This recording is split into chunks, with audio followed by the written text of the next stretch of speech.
जब एक कलमकार की रूह माटी के रंग घोल लेती है तो उसकी लेखनी सदा सदा के लिए इस सृष्टि में अमर हो जाती है। इसका कारण यह है कि वह जनमानस के हृदय तल तक पहुंचती है। ऐसी ही एक साहित्यकार हाड़ौती की जमीन से अपनी लेखनी का आगाज करती है, जिनका नाम स्वर्गीय कमला कमलेश जी है। कमला जी का जन्म 20 अप्रैल 1938 को जलवाड़ा गांव जिला बारां में होता है। पिताजी स्वर्गीय कन्हैयालाल जी एवं माताजी मांगीबाई के घर में जैसे कमला जी एक लक्ष्मी बनकर आई थी। एक शिक्षक के घर में शिक्षा के संस्कार अवश्य होते हैं और कमला जी भी शिक्षा के संस्कारों के साथ में पलती बढ़ती रही। जब विवाह योग्य हुई तो जीवन साथी भी शिक्षा के साथ जीने वाले ही मिले। जी हाँ, स्वर्गीय श्री गौरीशंकर कमलेश जी, जो कि साहित्यिक पथ के पुरोधा थे, उनसे कमला जी का विवाह हुआ। लेकिन अचरज भरी बात यह रही कि जब तक स्वर्गीय श्री गौरीशंकर जी कमलेश साथ रहे तब तक कमला जी की लेखन में कोई विशेष सक्रिय भागीदारी नहीं थी। गौरीशंकर जी के सानिध्य में इनकी शिक्षा ने नए आयाम छुए। सरकारी शिक्षिका के रूप में जब ये छबड़ा नियुक्त हुई तब अपनी पढ़ने की आदत को और अधिक बढ़ा पाई। असमय गौरीशंकर जी का अवसान हो जाने के बाद माताजी के जीवन में जैसे एक नया मोड़ आ गया हो। उनकी लौकिक बौद्धिकता ने जैसे एक करवट ले ली हो। जीवन के समस्त संस्कारों को लेखनी में उतारना आरंभ कर दिया। गौरीशंकर जी की छोड़ी हुई कलम जैसे कमला जी ने थाम ली हो। नया अवतार साहित्य में नई पहचान बनाने को आतुर था। हाड़ौती भाषा की पहली रचना कमला जी की वादना की बातां, जो 2001 में प्रकाशित हुई, यह संस्मरण संपन्न रचना थी। इनकी संस्मरण लेखन की क्षमता पर वरिष्ठ साहित्यकार जितेंद्र निर्मोही जी प्रकाश डालते हैं। ज्ञान भारती संस्था कोटा की निदेशिका कमला कमलेश अपने स्वर्गीय पति गौरीशंकर कमलेश की स्मृति में प्रतिवर्ष राजस्थानी भाषा का पुरस्कार दिया करती थी, जो उनके दिवंगत होने यानी इसी वर्ष 2019 तक निरंतर अनवरत जारी रहा। इसका उद्देश्य संपूर्ण राजस्थानी साहित्यकार समाज में राजस्थानी साहित्य के प्रति जागृति पैदा करना रहा और इसका लाभ हाड़ौती के राजस्थानी रचनाकारों को भी मिला। उन्हें कई पुरस्कार भी मिले। मैं कमला कमलेश को राजस्थानी साहित्य में संस्मरण साहित्य की महादेवी वर्मा कहता हूं। उनका संस्मरण ऐसे जीवंत है कि पाठक को ऐसा लगता है कि मानो जो घटना का वर्णन वो कर रही हैं वो उनके सामने साकार चित्रित हो रहा हो। मैंने बीकानेर के केंद्रीय समारोह में उनके लिए कहा था कि आपको हाड़ौती की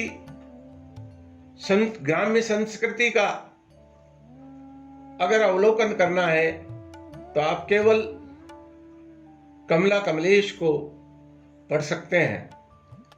कथा साहित्य भी उनका अद्वितीय रहा और लोक साहित्य में तो उन्होंने अनूठा काम किया। हाड़ौती के लिए यह बड़े ही गर्व की बात है कि कमला कमलेश जी की रचना का एक अध्याय ऊंट की बणा जनार्दन राय विश्वविद्यालय के पाठ्यक्रम में राजस्थानी द्वितीय वर्ष में समाहित की गई। उनका उपन्यास राधा 2004 में आता है, जिसमें वे एक अध्यापिका का जीवन संघर्ष दिखाती हैं। इसमें परित्यक्त नारी का अपनी बेटी के साथ जो समाज से संघर्ष होता है वह खूबी दिखाया जाता है। अगली रचना हाड़ौती की लोक काव्य संपदा कालजयी बन पड़ी थी।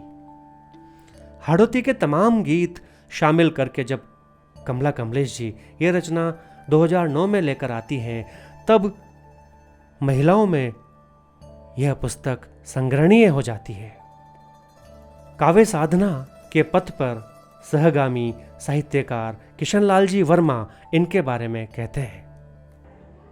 माताजी कमलेश जी और गुरुजी गौरीशंकर जी कमलेश, यहाँ से हमारी पहली मुलाकात सन 81 के आसपास हुई। और ये जो वहाँ को जो स्नेह, वहाँ को जो प्यार से वो यहाँ तक वहाँ स्वर्गवास न हो या उनके पलितानी जो चाल तो रहे हो। पर आप ये देखो कि माड़ साहब का स्वर्गवास हुए के बाद में जो वहाँ को जो लेखन सामने आयो, तो अशोक लेखन जो पहली वहाँ की जो पुस्तक आई, वहाँ दना की बातें जिसमें गांव का पूरा संस्मरण है, वहाँ का लड़कपन से लेकर के शायद इतानी का, और वो जो वहाँ का संस्मरण है वो अश्या लागे से जैसे एक वर्ष ने लिखता रहा है। उनके बाद में और भी वहाँ की किताबें आया, जैसे जगन और रूपाईड़ा जो कहने वहाँ की आई। उनके अलावा भी वहाँ ने जो बहुत बड़ो ग्रंथ लिखे हुआ हाड़ौती के अंदर, हाड़ौती के कणावता है, हाड़ौती के ख्याल है, हाड़ौती का जो वो गुमया हुआ जो गीत है, हाँ वहाँ का ताई वहाँ ने उजागर करो। कहने का मतलब ये है कि वहाँ ने जो साहित्य की जो सेवा करी जी थोड़ा सा पीरियड के अंदर, वो हर एक का बस को रोको है ना, हर एक बड़ा साहित्यकार को बस का रोको है ना। और यही कारण है कि वहाँ के ताई जो बड़ा जो साहित्यकार थे राजस्थान का, उनका बार का भी वहाँ के ताई राजस्थान की दूसरी लक्ष्मी कुमारी चौड़ावत बोलबला गया। 2013 में पग फेरो एक कथा संकलन जब आता है तो इस पर उनको गंगानगर साहित्य सर्जन पुरस्कार मिलता है। पग फेरो लेखिका की सजगता का एक ऐसा प्रमाण है जिसमें लेखिका के समस्त समाज के साथ सरोकार नजर आते हैं। यहाँ तक कि वो अपनी एक रचना में एड्स जैसी बीमारी का भी वर्णन करती हैं, जो उनकी सामाजिकता अद्यतन की जानकारी का प्रमाण है। 2016 में आई इनकी एक रचना ओल्यूं ही ओल्यूं थी, जिस पर इन्हें नयनुराम संस्कृता पुरस्कार मिला। वैसे तो ये अंतिम श्वास तक पति की स्मृति में ही डूबी रही, लेकिन इस रचना में वे अपने पति के साथ परिवार के अन्य सदस्यों को भी स्मृतियों के तौर पर संकलित करती हैं। इनके सुपुत्र और ज्ञान भारती के अभिन्न अंग श्री सुरेंद्र जी उनको याद करते हुए बड़ी श्रद्धा से कहते हैं, जब मैं आज अपने माता पिता का स्मरण करता हूँ तो मुझे यह याद आता है कि जब से मैंने होश संभाला, अपने माता पिता को मैंने सदैव संघर्षरत देखा। जीवन का संघर्ष का यदि कोई उदाहरण हो सकता है तो सर्वश्रेष्ठ उदाहरण मेरे जीवन में मेरे माता पिता के अतिरिक्त और कुछ नहीं। उन्होंने अपने जीवन में स्वयं अपना विकास किया। अपने संबंध में उन्होंने जो शिक्षा की तरफ उनका रुझान था उसको पूर्णता प्रदान की। वो जो अपने जीवन के प्रारंभ में अल्प शैक्षिक थे, माँ तीसरी क्लास, पिताजी मिडिल पास, वहाँ से उन्होंने संघर्ष करते हुए अपने जीवन को बनाया, खुद उच्च शिक्षित हुए अच्छे पदों से रिटायर हुए और वही संघर्ष की भावना उन्होंने पूरे परिवार में भी प्रेषित की, जिसका उदाहरण यह है कि हम सब भाई बहन आज उनके पुण्य प्रताप, उनके संघर्ष और उनके द्वारा किए गए सत्कर्मों के कारण अच्छी जिंदगी जी रहे हैं। इस संघर्ष की पराकाष्ठा मैंने स्वयं अपनी आंखों से अस्पताल के उस बेड पर देखी जहां मेरी माँ 14 अप्रैल 2020 तक अपने जीवन के लिए संघर्ष करती रहीं, लेकिन अंत में विधाता ने उन्हें ये मौका नहीं दिया। किंतु मैं ये कह सकता हूँ कि अपने जीवन काल में जो कुछ मेरी माँ ने किया वो अप्रतिम है, वो इतना ज़्यादा संघर्ष का प्रतिफल है कि जिसका कोई उदाहरण संभव नहीं है। 1995 से शायद उन्होंने साहित्य के क्षेत्र में पदार्पण किया और इस अल्प समय में लगभग 8 या 9 पुस्तकें उन्होंने लिखी। उनका साहित्य किस स्तर का था, क्या उन्होंने लिखा, क्या उसका योगदान समाज के विकास में हो सकता है, इसका निर्णय तो सुधी साहित्यकार और आलोचक करेंगे। उसके संबंध में मैं इतना नहीं कह सकता क्योंकि मैं इस क्षेत्र के अंदर अपने आप को नाकाबिल पाता हूँ। लेकिन जो उनका प्रकाशित साहित्य है वो प्रकाशित साहित्य निश्चित रूप से यह साबित करने के लिए पर्याप्त है कि संघर्ष कभी बेकार नहीं जाता। 2017 में हाड़ौती की जुबान पर अपनी पकड़ मजबूत करने के लिए कमला जी एक पुस्तक लेकर आती है जिसका नाम है हाड़ौती की गहनावता और मुहावरा, जिसमें बड़े बुजुर्गों की कहावतें और लोकोक्तियां समेटकर हमारे सामने लेकर आती है। 2018 में जगन और रूपा हेड़ो कथा संग्रह आता है। इसी वर्ष उन्होंने साहित्यकारों के एक समूह के मुंह पर ताला जड़ दिया जो ये कहते थे कि माताजी कमला कमलेश जी सिर्फ गद्य लिख सकती हैं। जी हाँ, उनकी लेखनी का इसी वर्ष एक नया स्वरूप सामने आता है। उन्होंने बता दिया भांत भांत का रंग लिखकर कि वे काव्य भी लिख सकती हैं। 2019 में राजस्थानी हंसालू लोक कथावां और संस्मरण हमारे सामने आता है। इसी रचना को याद करते हुए संभागीय पुस्तकालय अध्यक्ष डॉक्टर दीपक श्रीवास्तव अपनी बात रखते हैं। Being a community librarian, I am working since last 22 years in this library industry.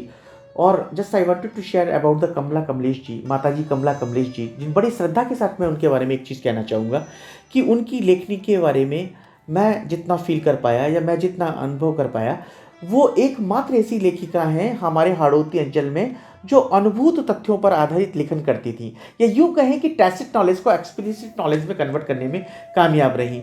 और आज वो पूरी नॉलेज इंडस्ट्री जो है वो इस चीज़ के लिए बेताब है कि जो हमारा जो टैसिट नॉलेज है वो एक्सप्लिसिट नॉलेज में कन्वर्ट हो पाए। आज जब उनका स्मृति शेष है, मैं पूरे राजकीय सार्वजनिक मंडल पुस्तकालय परिवार कोटा की तरफ से बड़ा गर्व अनुभव करता हूँ कि 2019 में हम लोग माताजी को वयो श्रेष्ठ श्री सम्मान 2019 से सम्मानित कर सके और उनके श्री चरणों में समर्पित कर सके। मैं अपने आप को काफ़ी धनी व्यक्तित्व समझता हूँ क्योंकि मुझे याद है माताजी की वो स्मृति जब माताजी कमला कमलेश जी ने मुझे उनकी जो प्रसिद्ध पुस्तक थी राजस्थानी हंसालू लोक कथावां और संस्मरण में मुझे आमंत्रित किया। और ये बात करते हुए मुझे बड़ी खुशी हो रही है कि वो ऐसी एक व्यक्तित्व थी जब वो अपने मन से एड्रेस कर रही थी पुस्तक विमोचन के दौरान, तो वो एकमात्र ऐसी मतलब लेखिका मुझे नज़र आई, मतलब मेरी this is my personal observation, कि जो जनता से सीधा संवाद करती थी, यानी कि वो जैसा लिखती थी वैसा ही उसे उच्चारण करती थी और वैसा ही जनमानस में प्रभाव छोड़ती थी और ऐसी स्टोरीज को वो नरेट करती थी। यदि एक लेखिका के मन में बचपन मौजूद होता है तो वह अपनी लेखनी में सुकोमलता भी शामिल करती है। वो अपनी सुकोमल दूब की चटाई पर अपने मांडने मांडती जाती है। उनकी पौत्री उनके इस बरबस स्वभाव को याद करती हुई कहती है, मैं मेरी दादी कमलेश की सबसे प्यारी बेटी हूँ। मेरा नाम डेलना शर्मा है। एक बार मेरी दादी है ना मेरे लिए रंग लाई थी मारने के लिए, और हम दोनों ने बहुत अच्छे से रंग मांडा। साहित्य पथ के एक और उनके साथी श्री रामेश्वर जी उर्फ रामू भैया अपने विचार कुछ इस प्रकार से रखते हैं। राजस्थानी हाड़ौती क्षेत्र के अंदर महिला राजस्थानी उपन्यासकार का प्रथम नाम अगर यदि है तो आदरणीय कमला जी कमलेश का है। उनके पहले किसी भी महिला साहित्यकार ने कोई राजस्थानी भाषा का उपन्यास नहीं लिखा। कमला जी कमलेश को वहाँ जना की बातें जैसी ग्रंथ के ऊपर अकादमी का पुरस्कार मिला। न केवल अकादमी का बल्कि बाहर के अनेक संस्थाओं ने भी उनको सम्मानित और पुरस्कृत किया। कमला जी वयोवृद्ध साहित्यकार थी, इसमें कोई दो राय नहीं है, और उन्होंने अनवरत अपने पति की स्मृति में प्रतिवर्ष जो पुरस्कार रखा हुआ आज तक चल रहा है। कमला जी की उपलब्धि मैं इस मामले में ज़्यादा मानता हूँ कि हाड़ौती क्षेत्र के अंदर महिला साहित्यकार जो राजस्थानी भाषा में लिखती थी वो शायद पूरी 5 उंगलियों पर गिनने में भी नहीं आ सकती हैं। कुल मिलाकर के 5 या 7 ऐसी महिला साहित्यकार होंगी जिन्होंने राजस्थानी भाषा के अंदर हाड़ौती क्षेत्र की भाषा को अपनाया। कमला जी का उनमें मैं सबसे ऊपर नाम हस्ताक्षर रखता हूँ। बहुत बड़ा काम वो करके गई हैं और इतनी 80, 85, 90 वर्ष की उम्र तक वो अनवरत लिखती रही। मुझे ये सौभाग्य मिला कि उनकी कई किताबों के विमोचन समारोह का संचालन करने का मुझे लाभ मिला, और हम उनके जाने से बड़े आहत हैं। पूरा हाड़ौती क्षेत्र को एक और साहित्य मिलना चाहिए था उनके माध्यम से, वो कहीं के उसके ऊपर विराम लग गया। हम माता जी के चरणों में उनकी स्मृति को प्रणाम करना चाहते हैं। माताजी के विराट व्यक्तित्व को इतने कम समय में समेट पाना नामुमकिन है, लेकिन मैंने और हमारे संपूर्ण परिवार ने कोशिश की है। दोस्तों, भूतो न भविष्यति ऐसी साहित्यकार कभी नहीं आने वाली। हम सब मिलकर आइए माताजी के जीवन को नमन करें और उनके चरणों में अपने श्रद्धासुमन अर्पित करें। बहुत बहुत धन्यवाद। मैं राम शर्मा का आप सबका बहुत बहुत धन्यवाद करता हूँ।